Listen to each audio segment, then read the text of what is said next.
Senhoras acadêmicas, senhores acadêmicos, amigos da academia aqui presentes, amigos da academia que nos seguem pela internet, é com imenso prazer que eu recebo hoje o acadêmico Edmar Baixa, que vai nos dizer por que nós ficamos para trás. Ele diz isso no contexto desse seminário, que alguns aqui estão seguindo permanentemente, um seminário que se pergunta o que falta ao Brasil.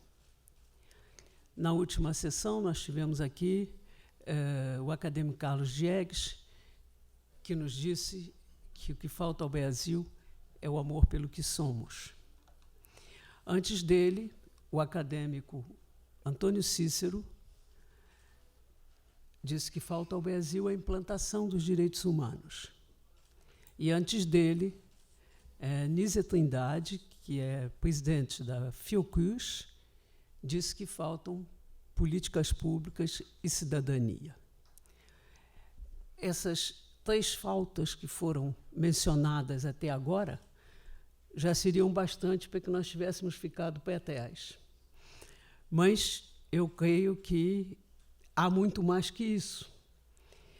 E é isso que Edmar Baixa vai nos trazer hoje. Edmar Lisboa Baixa é sócio fundador e diretor do Instituto de Estudos de Política Econômica Casa das Garças, que é um centro de estudos e debates aqui no Rio de Janeiro, um centro de excelência, onde eu tenho tido o prazer de estar várias vezes, a convite dele. Além de membro da Academia Brasileira de Letras, ele é também membro da Academia Brasileira de Ciências. Formou-se em Economia pela Faculdade de Ciências Econômicas da Universidade Federal de Minas Gerais. É um dos primeiros economistas brasileiros com doutorado no exterior pela Universidade de Yale em 1968. Em 1974, publicou uma fábula sobre o reino de Belíndia, junção de Bélgica com Índia, que se tornou, desde então, uma imagem recorrente do Brasil. Integrou a equipe econômica que dominou a hiperinflação com o Plano Real em 1994. Foi presidente do BNDES e do IBGE e professor em diversas universidades brasileiras e americanas. Autor de 12 livros, organizou 19 livros sobre temas econômicos, políticos e sociais, referentes ao Brasil e à América Latina. Publicou também cerca de 200 artigos em periódicos especializados, tanto aqui no Brasil quanto no exterior. Seu último livro autoral é Belíndia 2.0, Fábulas e Ensaios sobre o País dos Contrastes, publicado pela Civilização Brasileira em 2012 e agraciado com o Prêmio Jabuti em 2013. O último livro que organizou, em conjunto com Joaquim Falcão, José Murilo de Carvalho, Marcelo Trindade, Pedro Malan e Simon Schwarzman, é 130 anos em busca da República, publicado pela Intrínseca esse ano, 2019. Livro em sua homenagem, com o título De Belíndia ao Real, Ensaios em homenagem a Edmar Baixa, com textos apresentados por colegas e ex-alunos em seminário na Casa das Garças, foi publicado em 2018 pela Civilização Brasileira. Edmar Baixa, com a palavra para nos dizer o que falta ao Brasil.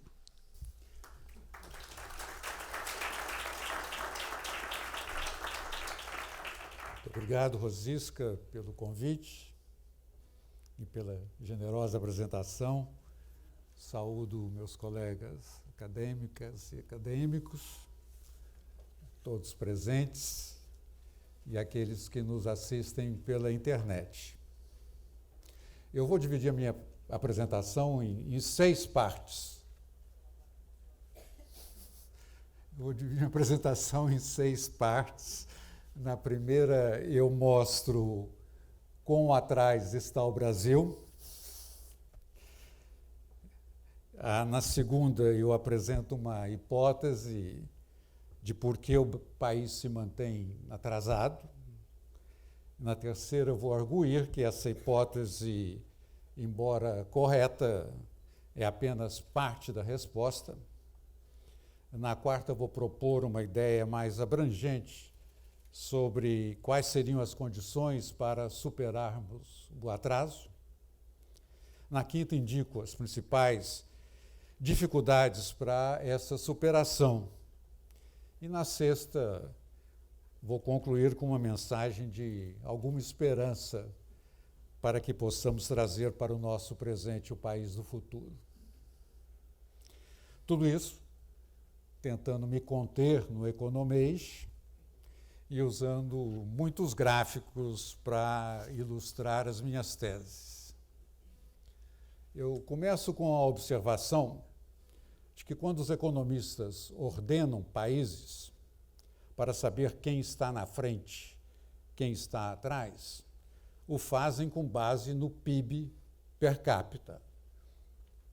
É o que eu faço a seguir, mesmo sabendo das inúmeras limitações do PIB como medida do bem-estar social. A primeira comparação é com os Estados Unidos. Este gráfico mostra a relação entre a renda per capita do Brasil e dos Estados Unidos desde 1820 até 2018. Identifiquei aqui o período do Império, do Getúlio e da ditadura. O que esse gráfico mostra é que, no início, em 1820, quando nos tornamos independentes, a renda per capita do Brasil era 45% da renda per capita americana. Por volta de meados da década do século XIX, isso baixou para 30%, baixou para algo como 35%. E aí, como disse Viana Mug, em Bandeirantes, os pioneiros, os Estados Unidos, depois da Guerra Civil, pegou o elevador e nós continuamos andando de escada. E houve essa grande dissonância a partir de 1870 e nós chegamos aqui por volta de 1920 com uma renda per capita de apenas 15% da americana. Houve idas e voltas aqui, mas quando chegamos em 1946, logo depois da Segunda Guerra, nós estávamos com uma renda per capita também de 15% da americana. Começamos, então, um processo de aproximação da renda per capita americana, que culminou aqui em 1980, quando atingimos uma renda per capita de em torno de 27% da americana, mas desde então voltamos a cair. Estamos hoje aqui, exceto por esse buraco que nós estamos há 4 anos, com uma renda per capita aí da ordem de 20% da americana. Essa comparação com os Estados Unidos, ela nos dá uma ideia da distância que o país tem a percorrer para se tornar rico, em função de um atraso que tem raízes históricas profundas. Mas aqui eu quero me concentrar no período desde a Segunda Guerra. E, neste caso, é melhor fazer a comparação com um país que, no imediato pós-guerra, tinha uma renda per capita menor do que a do Brasil, a Coreia do Sul. A comparação da evolução do Brasil com a Coreia do Sul, desde 1950, está nesse gráfico. Como nós vemos aqui, ao longo até por volta de 1970, a renda per capita brasileira era superior à coreana, mas, na verdade, desde meados dos anos 60, a Coreia começa um processo de, primeiro, equiparação com o Brasil, que atinge aqui, e depois continua crescendo mais que o Brasil até os anos 90, e aí estamos empatados. Hoje em dia, a renda per capita do Brasil é 40% da coreana, ou seja, a renda coreana é 2,5 vezes maior do que do Brasil. Há uma enorme literatura sobre por que a Coreia do Sul deu certo e o Brasil não. Eu vou lhes poupar desse debate para lhes dizer somente a minha explicação favorita: a abertura ao comércio exterior que a Coreia fez a partir de meados da década de 60, exatamente quando começou a trajetória de primeira equiparação e depois superação do Brasil, e abertura essa que o Brasil não fez. Aqui o grau de abertura é a soma das exportações com as importações, dividida pelo PIB.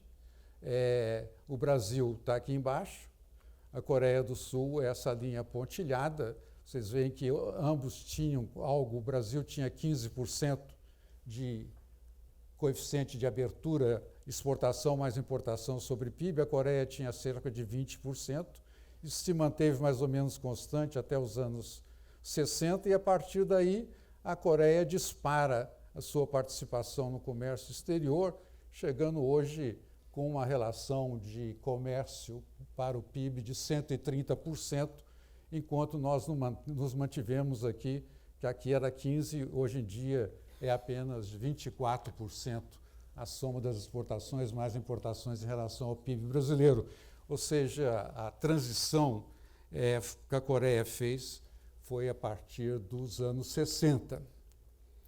A Coreia do Sul não é um único exemplo de sucesso econômico a partir da integração ao comércio internacional desde a Segunda Guerra.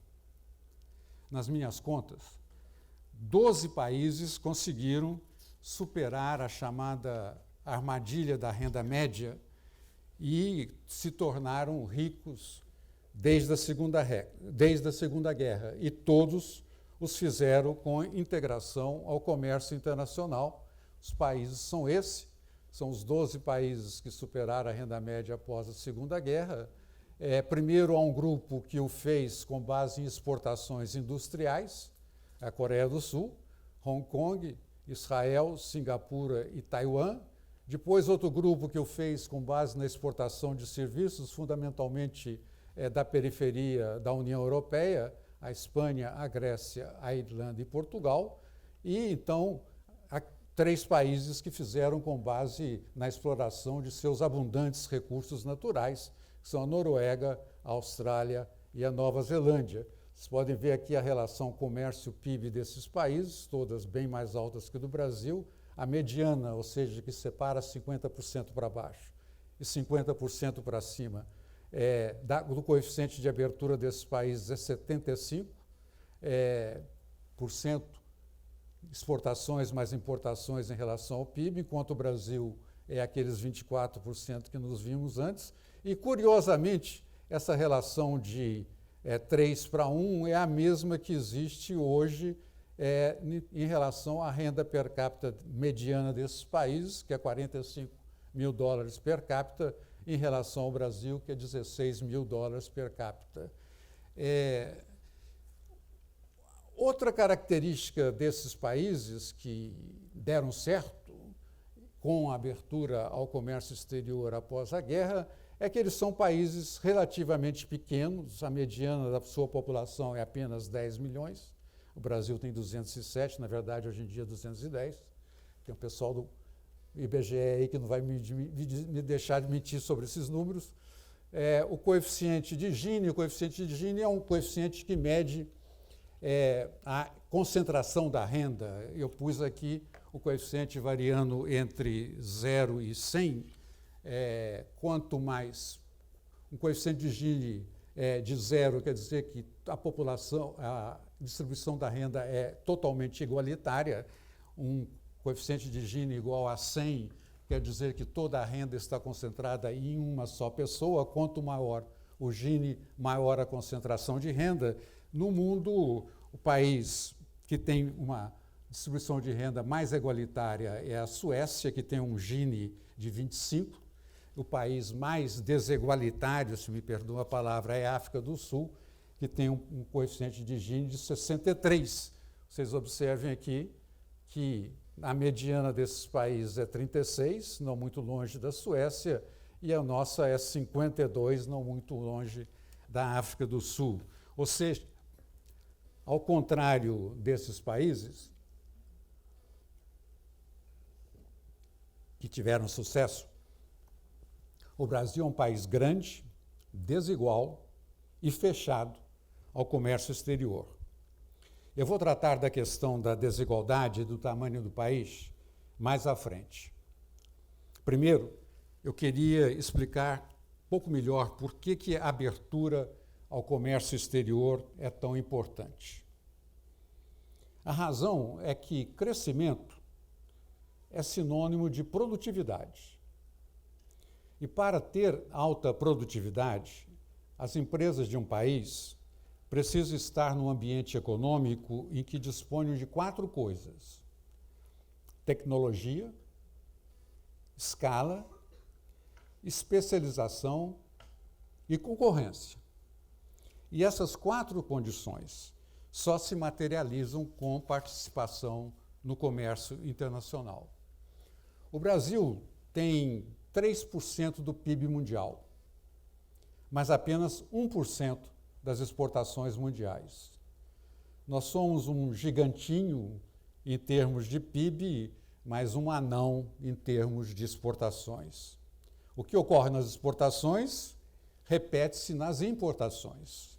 A parcela de importações no PIB do Brasil é das menores do mundo.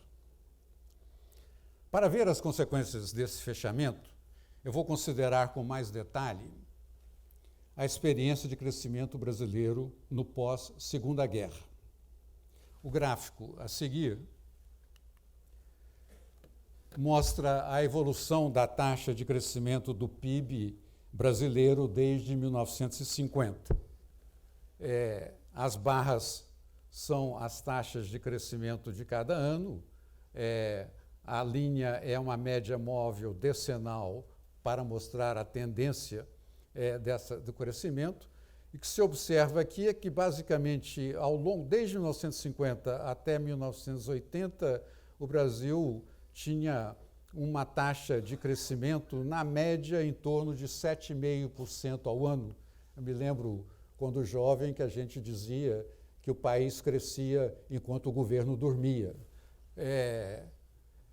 Em 80, entretanto, há um mergulho, chamada década perdida, e a partir daí, desde então, desde 90, nós estamos estabilizados numa taxa de crescimento de apenas 2,5% ao ano, ou seja, 1/3 do que tínhamos antes da crise da dívida de 1981. Permite-me agora um pouquinho de economês. Não tão pouco assim. De forma muito simplificada, o crescimento do PIB depende da acumulação de capital. Para acumular capital, é preciso que haja poupança, que uma parcela da renda deixe de ser consumida para comprar novos bens de capital.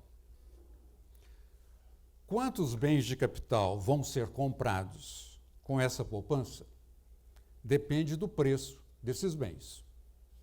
E quanto PIB adicional vai ser gerado com os novos bens de capital? Depende da produtividade desses bens. Esse mecanismo simplificado de crescimento é ilustrado nesse esquema que eu mostro a seguir. Nós partimos da poupança, intermediado pelo preço dos bens de capital, a poupança se transforma, quando compra bens de capital, em aumento do estoque dos bens de capital, e intermediado pela produtividade do capital, esse aumento do estoque dos bens de capital leva ao crescimento do PIB. É esse o esquema simplificado de que eu falava antes. Temos, portanto, que considerar 3 fatores básicos para chegar ao crescimento: quanto que o país poupa, qual é o preço dos bens de capital que vai dar o poder de compra dessa poupança sobre bens de capital e qual é a produtividade do capital. Então vamos considerar o que se passou nessas três dimensões: a poupança, o preço dos novos bens de capital e a produtividade do capital ao longo do processo de crescimento brasileiro no pós-guerra. Em primeiro lugar, a poupança que consideramos nesse gráfico. Aqui está a taxa de poupança total, que eu vou olhar, dividida entre a poupança doméstica e a externa. O que nós vemos é que a poupança, ao longo do período que nós mantivemos uma taxa de crescimento elevada, ela foi se elevando até o máximo de 23,6% do PIB, aqui no auge do chamado milagre econômico, e depois disso ela caiu para algo em torno de 19% do PIB. Vocês notem que, embora menor do que esse período do auge, quando o Brasil cresceu 11%, em relação à média anterior, desde 1947, aqui no caso, a poupança é um pouco menor, mas é apenas 5% menor. Explica muito pouco daquela queda de 2/3 da taxa de crescimento que nós vimos anteriormente.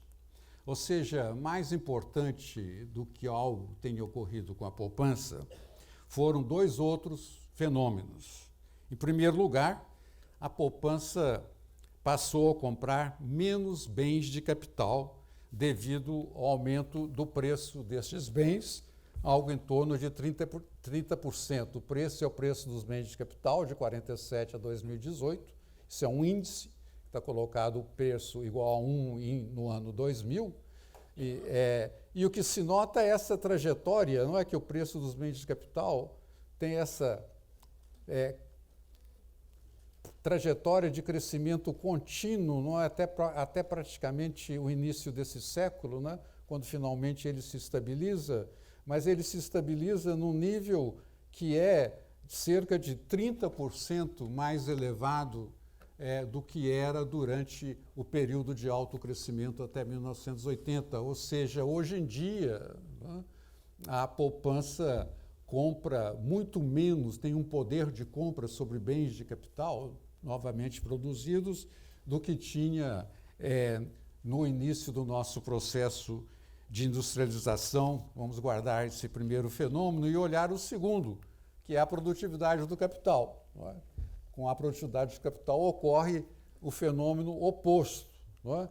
A produtividade do capital era extremamente elevada aqui em 1950 e ela cai continuamente, não é? Até por volta de 1990, quando finalmente ela se estabiliza aqui, mas ela se estabiliza num nível que é 25% inferior ao que era até 1980. Ou seja, os bens de capital ficaram mais caros e menos produtivos ao longo do processo de industrialização do pós-guerra. Por que isso ocorreu? Minha explicação está na insistência do Brasil em aprofundar a substituição de importações em vez de promover a expansão das exportações, como fez a Coreia do Sul. Em particular, a substituição de bens de capital importados por bens de capital domésticos tornou o investimento mais caro e menos produtivo. É essa, muito simplificadamente, minha explicação de por que passamos a crescer tão pouco desde 1980. Mas eu não vim aqui para chorar sobre o leite derramado. Vamos conversar sobre o que fazer para superar o atraso. Eu presumo que, a essa altura, espero que eu já tenha convencido de que uma condição para essa superação é a abertura comercial.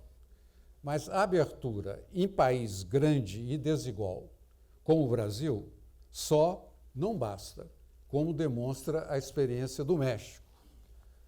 O México, aqui de novo temos as taxas de crescimento do PIB do México e do Brasil comparados, médias móveis de 10 anos Para suavizar o processo, o Brasil a linha cheia, México a linha pontilhada, e vocês veem que uma é praticamente a réplica da outra, não é? O México crescia muito alto, muito fortemente antes de 80, em torno de 7% ao ano, caiu em 1980 também com a crise da dívida, aliás, foi eles que começaram, e a partir daí, no final da década de 90 em diante, o México cresce apenas em torno de 2% ao ano. Isso apesar do fato de que, contrariamente ao Brasil, e de uma forma parecida com a Coreia do Sul, o México se abriu para o comércio exterior. Aqui nós estamos, de novo, o coeficiente de abertura do comércio exterior, a soma das exportações mais importações em relação ao PIB, desde 50 até 2017, o México é a linha pontilhada, o Brasil é a linha cheia. Nós vemos aqui que desde os anos 80, primeiro com petróleo, não é? E a partir de 94, com o NAFTA, o México aumenta substancialmente a sua incorporação ao comércio exterior.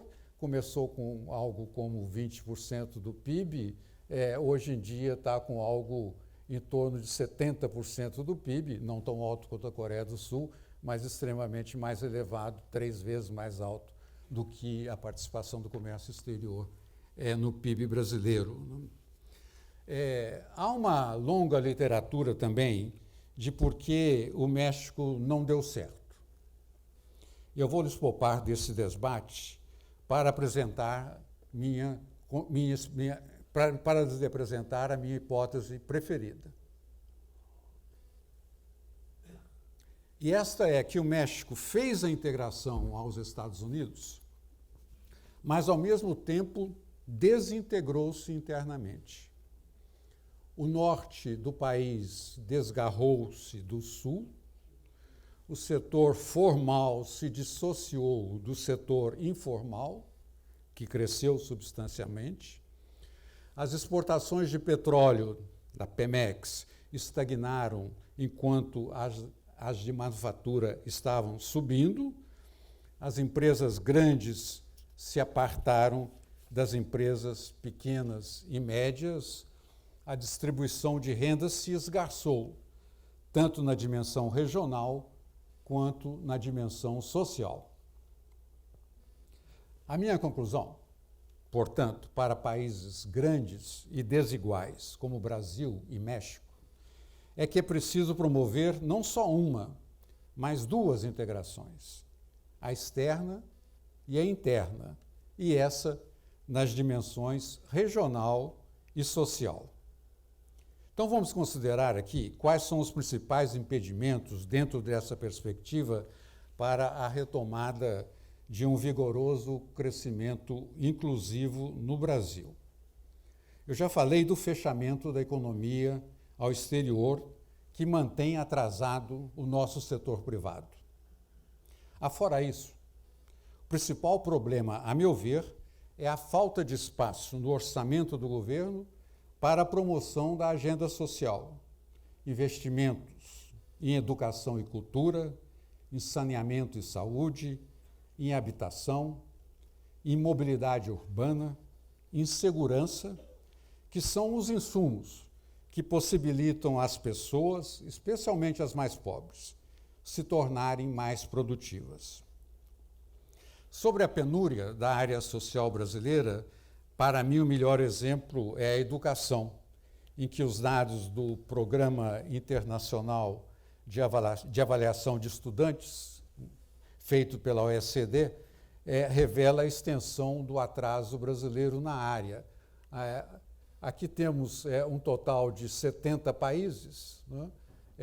As provas de ciências, de leitura e de matemática. Entre os 70 países, o Brasil, como vocês verem, está muito perto da lanterna. É o 66º em ciências, é o 62º em leitura e é o 68º em termos de matemática. Ou seja, esses dados mostram a importância não só de investir na educação, mas da reforma do ensino médio e de melhorar a qualidade da educação básica e da pré-escola. Além disso, também não há espaço no orçamento do governo para investimentos em infraestrutura e ciência e tecnologia, que, junto com a abertura, permitiriam aumentar a produtividade das empresas. A infraestrutura brasileira é um desastre, como vemos nos dados do Fórum Econômico Mundial.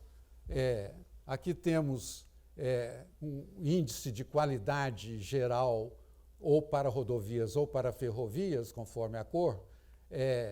O melhor são 137 países que são considerados pelo Fórum Econômico Mundial. O melhor é o número 1, o pior é o 137. Vamos olhar aqui a qualidade geral da infraestrutura no Brasil. Nós somos o 108, somos o pior, o 108 pior qualificado aqui, mesmo em comparação com qualquer dos BRICS. O único que nos bate aqui em termos de ruindade em rodovias é a Rússia, com 114. E isso caracteriza, não é, outra recomendação, não é, que é a importância de abrir espaço no orçamento para parcerias público-privadas, além de privatizações e concessões. Mas há um mistério. Por que há tão pouco investimento do governo e de tão baixa qualidade em coisas relevantes para a produtividade das pessoas e das empresas, se o Brasil tem uma carga tributária extremamente elevada? Na verdade, é 2 vezes maior do que a do México. Felizmente, aqui agora me falhou aqui o sistema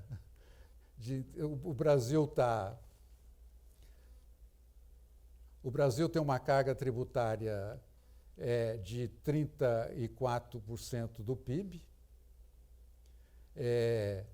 bem maior do que seria a carga tributária esperada para o nível de PIB per capita do Brasil. E o México, por exemplo, aqui tem uma carga tributária de apenas 17% do PIB. Ou seja, o Brasil tributa para o seu nível de renda de uma maneira formidável em comparação com países de similar nível de renda, né? E essa carga tributária, além de ser muito pesada, de ser muito complexa, ela também é regressiva, né? O grosso da carga tributária brasileira, de 32,3% do PIB, é de impostos indiretos, que recaem sobre o consumo da população, enquanto que apenas 28% são de impostos diretos sobre renda e propriedade, né? Em comparação com o conjunto dos países da organização da OCDE, se vê que o Brasil tributa tanto quanto a média da tributação da OCDE, mas os países da OCDE têm uma renda per capita 3 vezes maior que a brasileira, em média, né? E enquanto que a composição da carga tributária na OCDE enfatiza muito mais os impostos diretos e sobre a renda e sobre a propriedade do que o Brasil.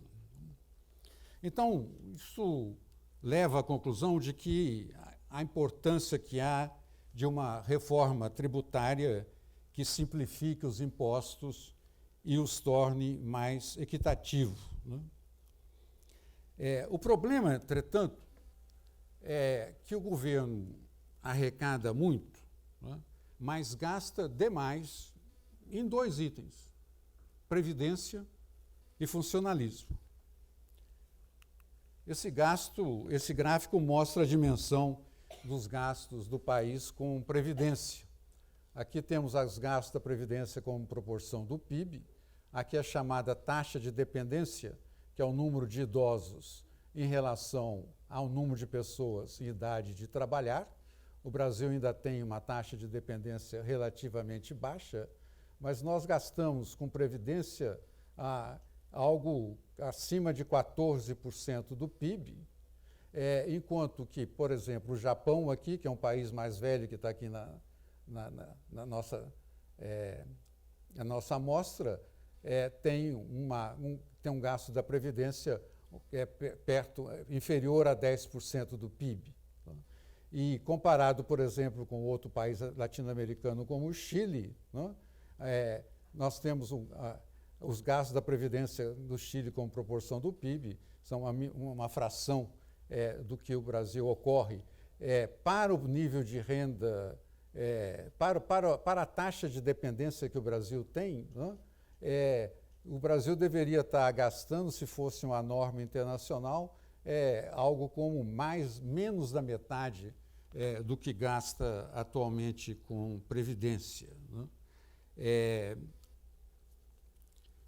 E por isso é que a reforma da Previdência, que está agora tão em pauta, é tão importante, não é? Pois essa situação só tenderá a piorar ao longo do tempo, se nada for feito, à medida em que a população for envelhecendo, como está ocorrendo, a uma taxa razoavelmente alta no momento. O país também gasta excessivamente com o funcionalismo público. Aqui nós temos os gastos do governo com o funcionalismo como porcentagem do PIB. Temos uma série de países aqui que foram elencados pela OECD, e nós vemos aqui que só tem com maiores gastos do governo com funcionalismo nessa amostra de países aqui a África do Sul. Não é? O Brasil gasta com funcionalismo algo como 13% do PIB. Não é? E estamos aí no mesmo nível que países como Bélgica, Canadá, Grécia, França, Suécia. Se vocês olharem aqui os nossos vizinhos latino-americanos, não é? México gasta pouco mais que 5%, Colômbia a mesma coisa, Peru gasta 7%, se tanto, Chile também. Não é? Ou seja, nós temos uma condição de gastos com previdência que é excessiva de qualquer com previdência e com funcionalismo que é excessiva sobre qualquer ângulo. Né? E por isso a importância da reforma administrativa do governo, em particular de sua política de pessoal, possibilitando que o governo possa fazer mais, de melhor qualidade, com menos. Né? E quando a gente trabalha no Ministério da Fazenda, como eu fiz alguns anos atrás, que agora se chama Ministério da Economia, a gente se sente como estando num guichê, em que, de um lado, entram os impostos e, de outro, além dos juros da dívida pública, saem os gastos com a Previdência e com o funcionalismo. Não sobra dinheiro para mais nada. Faça essas contas. Nós gastamos com Previdência 14% do PIB, gastamos 13% do PIB com funcionalismo, gastamos 6% com dívida, isso dá 33%, que é a carga tributária que nós vimos que o país tem, ou seja, todo o dinheiro que entra no governo sai para pagamento ou do funcionalismo ou da Previdência ou para pagar os juros da dívida. Não sobra dinheiro para mais nada. Enfim, eu concluo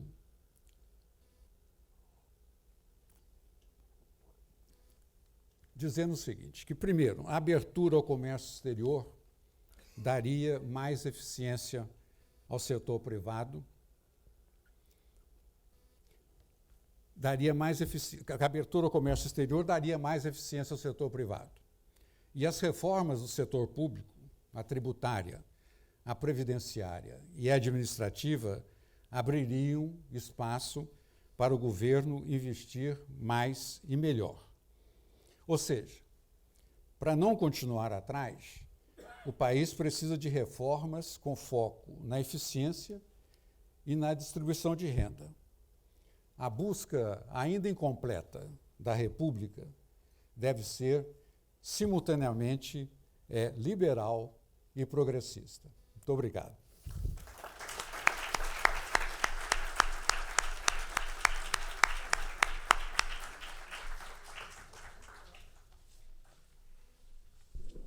Muito obrigada, Edmar, pela aula de economia. Não, sem economês, uma aula de economia. E eu acho que eu disse aula, porque para mim, pelo menos, foi de uma clareza perfeita. Você terminou dizendo: faltam reformas. São essas que estão sendo discutidas, que a gente vê o tempo todo, mas você disse que falta uma reforma liberal e usou uma palavra que quereria dizer mais distributiva, pelo menos eu assim entendi, não é? Distributiva quer dizer mais progressista. Eu creio que isso vem muito ao encontro de coisas que foram ditas aqui antes, sobretudo, na conferência da Anísia Trindade, quando ela falou de cidadania, né, chamando atenção para todas as carências no plano de assistência pública, que estariam, segundo você nos diz hoje, praticamente condenadas por falta de recursos para isso, né? Ou talvez também de atenção a intensidade dessas demandas, a necessidade dessas demandas, que seriam mais coincidentes com uma visão talvez menos social do país. Então, eu creio que foi muito iluminador tudo que você nos disse, com muita objetividade. Nós sabemos agora por que nós ficamos pé atrás, não é? Na comparação que é devastadora com os outros países que foram mencionados aqui, mas sabemos, sobretudo, de que nós precisamos para ir para frente.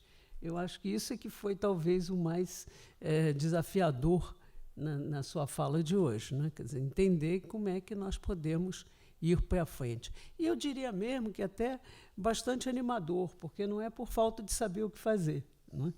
Eu acho que parece muito claro que os economistas brasileiros, um economista como Edmar Baixa, com o currículo que ele tem, eles sabem muito bem do que o Brasil precisa para ir para frente, né? E nós precisamos do Edmar Baixa, né? Muito obrigada, Edmar.